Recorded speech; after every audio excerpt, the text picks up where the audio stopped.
Hello everyone, welcome back to this channel.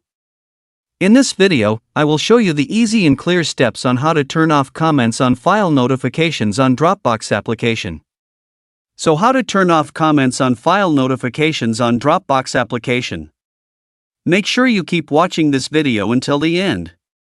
Let's get started right away. Firstly, open the Dropbox app on your Android device. This is the initial screen of the Dropbox app. Next, tap the settings icon at the top right.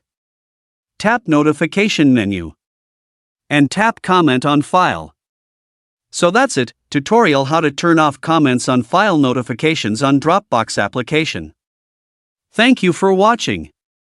I hope this video was helpful. See you in the next video.